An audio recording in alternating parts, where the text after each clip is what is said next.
Welcome everyone. इस video lecture में मैं आपको ये बताऊंगी कि क्वाड्रेटिक इक्वेशन के रूट्स निकालने के लिए हम सी प्रोग्राम कैसे लिखेंगे।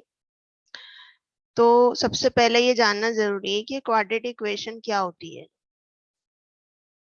आप लोग सभी जानते होंगे कि इसकी जनरल फॉर्म होती है ax square plus bx plus c is equal to 0 where a b and c are integers. they may be negative or they may be positive. Okay. तो इसके रूट्स जनरली आप धराचार्य फॉर्मूला यूज करते हैं। तो धराचार्य formula क्या होता है roots निकालने का? x is equal to minus B plus minus square root B square minus 4ac divided by 2। ये धराचार्य फॉर्मूला है। हियर इसको शॉर्ट करने के लिए हम बी स्क्वायर माइनस 4ac को डिनोट कर देते हैं कैपिटल डी से। तो हम इसको कभी कभी ऐसे भी लिखते हैं minus B plus minus square root of D divided by 2a। इसको हम डिस्क्रिमिनेंट कहते हैं। This is called discriminant. Nature of roots depends upon the value of D. Means इस इक्वेशन के रूट्स रियल होंगे, इक्वल होंगे या इमेजिनरी होंगे, डिपेंड करता है डी की वैल्यू पर। अगर डी की वैल्यू 0 है तो अगर आप यहाँ 0 सब्स्टिट्यूट करेंगे तो x की वैल्यू क्या आएगी? x बराबर आएगा माइनस बी अपॉन 2a। यानी दोनों रूट्स इक्वल हो जाएंगे इस केस में और रियल हो जाएंगे, इक्वल एंड रियल। दूसरा केस क्या है? अगर d लेस देन 0 है। d लेस देन 0 होने का मतलब ये वैल्यू नेगेटिव है। Square root of negative number is a imaginary number, so this roots will be imaginary. तो अभी इमेजिनरी वाला केस, इमेजिनरी रूट्स हम इसमें फाइंड आउट नहीं करेंगे प्रोग्राम में, लेकिन हम ये मैसेज प्रिंट करा देंगे कि roots are imaginary.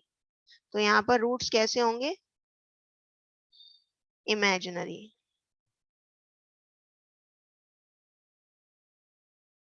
Third case क्या बनता है इसमें? If value of D is less than 0। अगर डी की वैल्यू लेस देन 0 है, सॉरी ग्रेटर देन 0 है, ग्रेटर देन 0 है, उस केस में ये वैल्यू पॉजिटिव होगी। तो आप इसका स्क्वायर रूट फाइंड आउट कर सकते हैं। So you will have some real number. So in that case roots will be real and distinct. Distinct plus minus sign की वजह से हो जाएंगे। एक बार जब आप प्लस का साइन लेंगे तो आपके रूट्स होंगे minus B plus square root of D divided by 2a। और जब आप नेगेटिव साइन लेंगे, ये मैं रूट्स यहाँ लिखती हूँ, roots are minus b plus square root of d divided by 2a. This is one of the root. And second root is minus b minus square root of d divided by 2a. So these are two roots. Okay. तो अब programme में आपको क्या करना है? Programme में आपको सबसे पहले ये देखना है कि आपके वेरिएबल्स कौन कौन से हैं। तो सबसे पहले आपको ये इक्वेशन एंटर करानी है। Enter the equation. Equation enter कराने का ये आप एंटर ऐसे नहीं कराएंगे X square plus B X plus C. आप केवल कोफिशिएंट एंटर कराएंगे। किसके? एक्स स्क्वायर का, एक्स का और कांस्टेंट टर्म, ये एंटर कराएंगे आप। ओके, यूजर से। तो जैसे मैंने एंटर किया कोफिशिएंट ऑफ एक्स स्क्वायर, मैंने एंटर किया सपोज 2 या 4, और एक्स का कोफिशिएंट मैंने एंटर किया सपोज 4 और कांस्टेंट की वैल्यू 1।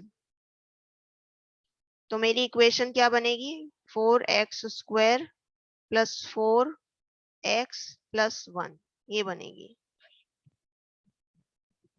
ये इक्वेशन हो गई। तो आप केवल कोफिशिएंट एंटर कराएंगे।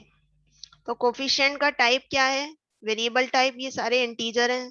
तो हमारा जो कोफिशिएंट सॉरी वेरिएबल है ए बी सी, ये सारे कैसे हैं? ये इंटीजर हैं। एक वेरिएबल और चाहिए हमें डी, जो डी जिसमें हम B square minus 4ac calculate करेंगे। तो ये डी कैसा होगा, क्योंकि ए बी सी सारे इंटीजर है तो डी भी इंटीजर होगा, तो डी भी इंटीजर हो गया। ये तो इंटीजर टाइप के हो गए। अच्छा, अब आप जब रूट्स निकालेंगे, रूट्स कैसे निकालेंगे? एक इस केस में आप रूट निकाल रहे हैं डी इज इक्वल टू 0 के केस में, और एक डी लेस देन 0 के, सॉरी ग्रेटर देन 0 के केस में आप दो रूट्स निकाल रहे हो। तो ये रूट्स कैसे हैं? ये डेसिमल फॉर्म में आ सकते हैं, ये इंटीजर में भी आ सकते हैं। तो रूट्स का जो टाइप है वो हम ये रखेंगे।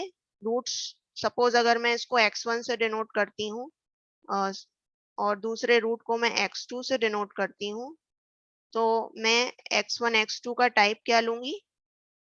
फ्लोट। ओके, ये x1 x2 का टाइप हो गया। अच्छा, यहाँ पर आप दोनों रूट्स एक साथ x, अगर आप इस केस में अगर आप x कैलकुलेट करते हैं तो x भी फ्लोट होगा। तो एक और मैं वेरिएबल ले लेती हूँ x। ओके, तो इस तरह से ये हमारे वेरिएबल के डिक्लेरेशन हो गया, इनका टाइप्स का डिक्लेरेशन हो गया। तो अब हम प्रोग्राम लिख सकते हैं। तो प्रोग्राम हम कैसे लिखेंगे? सबसे पहले आप सबसे ऊपर क्या लिखेंगे? Hash include stdio dot h। ये हम क्यों डिक्लेयर करते हैं? ये प्रिंट एफ स्कैन एफ इसी लाइब्रेरी में डिफाइंड होते हैं, इसलिए हम इसको डिक्लेयर करते हैं। उसके बाद क्योंकि हम स्क्वायर रूट फाइंड आउट कर रहे हैं, तो स्क्वायर रूट इस लाइब्रेरी में आपको डिफाइन नहीं है, इसलिए हमें मैथ डॉट एच इंक्लूड करना पड़ेगा। यहाँ पर मैं डॉट एच लगाना भूल गई हूँ। ओके, उसके बाद हम मेन फंक्शन डिक्लेयर करेंगे। मेन फंक्शन में हम अपने वेरिएबल्स डिक्लेयर करेंगे सबसे पहले। तो int A B C D, और फ्लोट में हम लेंगे x1 x2। उसके बाद आपको डी कैलकुलेट करना है। उससे पहले हमें क्वाड्रेटिक इक्वेशन एंटर करानी पड़ेगी, तो उसके लिए हमें एक मैसेज प्रिंट कराना है स्क्रीन पर। Enter the coefficients of x square, x and constant term in quadratic equation.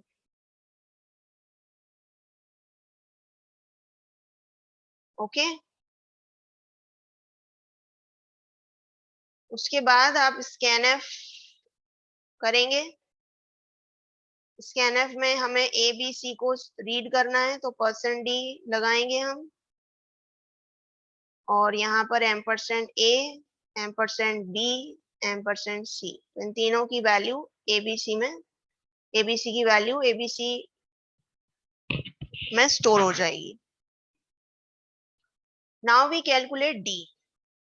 तो D is B star B, B square minus 4 star A star C. क्योंकि आप सी में लिखेंगे तो आप मल्टीप्लीकेशन का साइन नहीं लगा सकते, आप स्टार लगाएंगे। Okay, B square minus 4ac। You can put this into a bracket.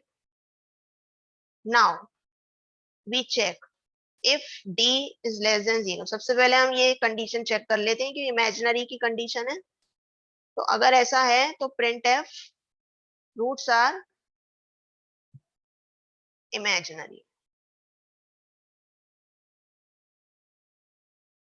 यहाँ पर इफ कंडीशन के बाद एक ही स्टेटमेंट हमें एग्जीक्यूट करना है, इसलिए हम ब्रैकेट नहीं लगाएंगे, यहाँ पर ब्रैकेट ओमिट करेंगे। Unnecessarily putting the brackets makes the program not good looking. Okay, so we omit the brackets here, although if I put the brackets here that will not be wrong, that is also correct. Okay, now second condition is if d is equal to 0, in that case our roots are equal, so we print the message that roots are real and equal. What are they? you can further extend this message that they are. Okay, you can extend this message.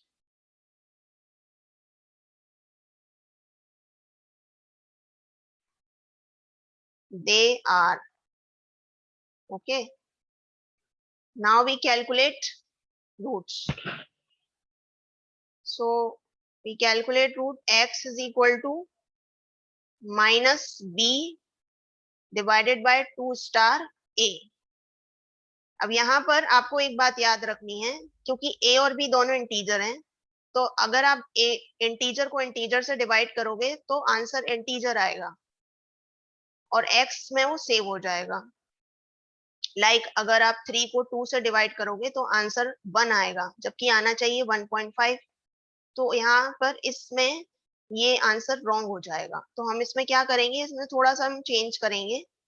आपको एक ध्यान रखना है कि हम 2 star ए की बजाय हम इसमें लिख देंगे 2.0 स्टार ए ऐसे. उससे क्या होगा, ये डेसिमल बन गया. अब decimal multiplied by integer will be decimal, and when decimal and integer divide, so the answer will be in decimal. So this will be a correct answer. Okay, now because after if statement we have two statements, so it is necessary to put brackets. So now we print the message. Sorry, we have already print the message. We just print the value %f x. Okay, and we can also give a new line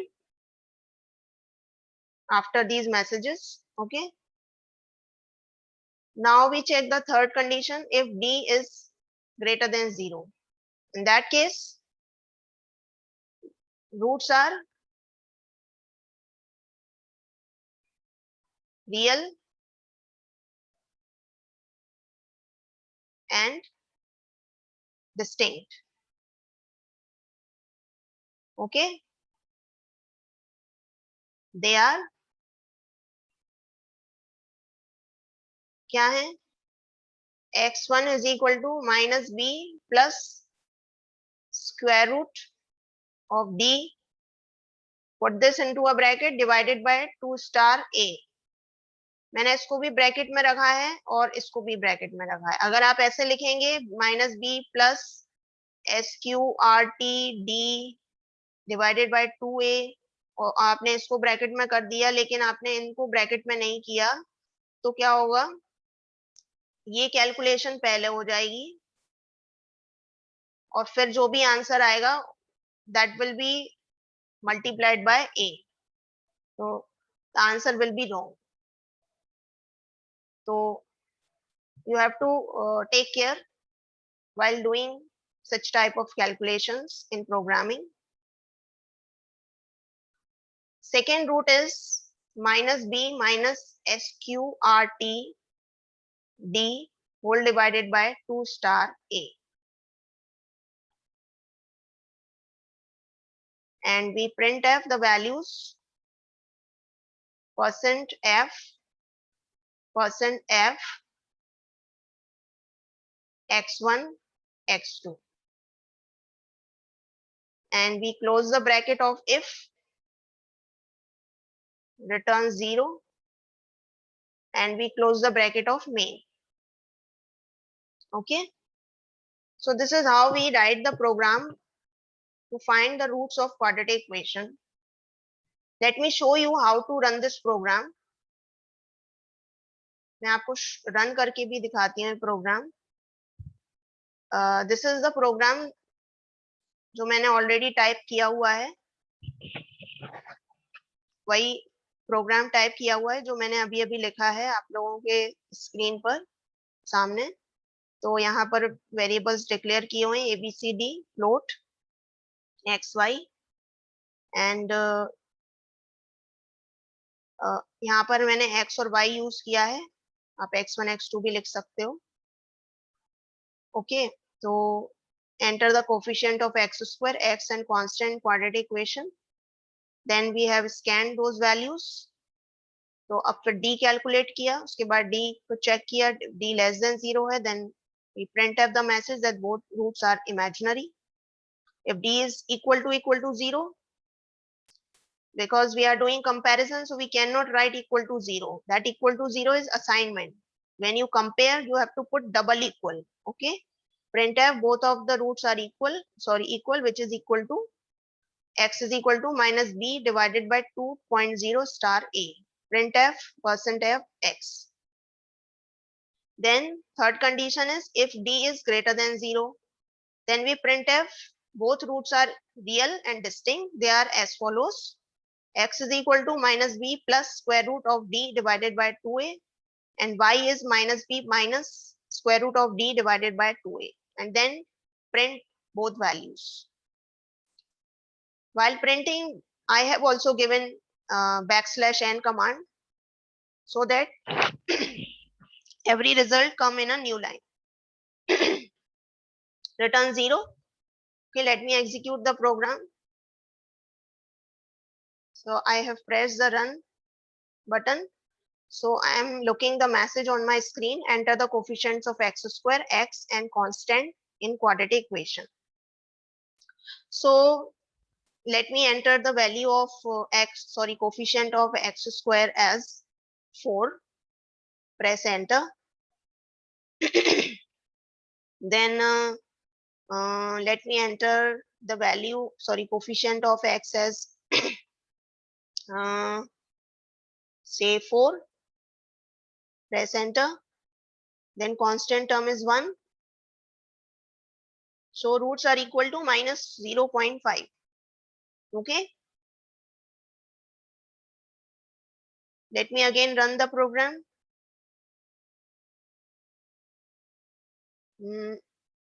X square का coefficient 1 ले लिया. Then minus 5 and then say 6.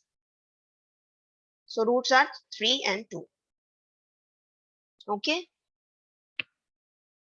So I hope you understand the C programming, how to write the code to find the roots of quadratic equation.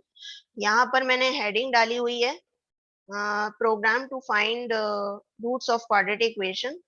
आप कोई भी comment लिख सकते हो C code में. इस तरह से आपको यहाँ पर 2 स्लैश लगाने हैं और स्टार लगाना है. इन दोनों के बीच में आप कोई भी मतलब कमेंट लिख सकते हो. ओके. तो इससे ये प्रोग्राम जब भी आप सेव करके बाद में खोलोगे तो आपको याद आ जाएगा किसका प्रोग्राम है ये. Otherwise you have to read the whole programme.